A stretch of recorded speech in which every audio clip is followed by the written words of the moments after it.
Casey Anthony is finally speaking out on the death of her daughter, Caylee, and she's placing the blame squarely on her father, George Anthony. In the three-part docuseries, Casey Anthony, Where the Truth Lies, Casey tells her version of the events in her first on-camera sit-down interview. The 36-year-old became internationally famous in 2008 after the disappearance of her 2-year-old daughter, Caylee. 6 months after the girl vanished, her remains were found in a wooded area near the family home. Casey was charged with her daughter's murder. However, during her 2011 trial, her legal team argued that Caylee had drowned in the family pool. Casey was infamously acquitted of the murder charges in July of 2011, but she was convicted of 4 counts of providing false information to law enforcement and served prison time for those charges.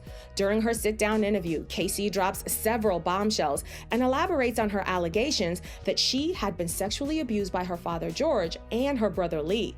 Both men have vehemently denied those claims in court and have never been charged. Casey alleges that her father staged Caylee's drowning in order to cover up that he may have been abusing his granddaughter. She recounts the night her daughter went missing. She says that she wasn't feeling great, so she wanted to lie down in bed beside Caylee. She claims that she was awoken by George, who was asking her, "Where's Caylee?" Casey recalls being confused because she says Caylee would never leave her room without telling her.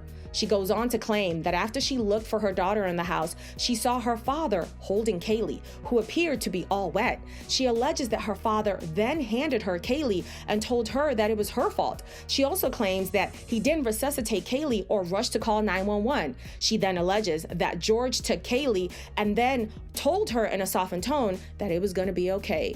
Casey recalls that afterwards, she went on to stay with her then boyfriend, but she didn't tell anyone what had happened. She claims she wasn't under the impression that her daughter was dead.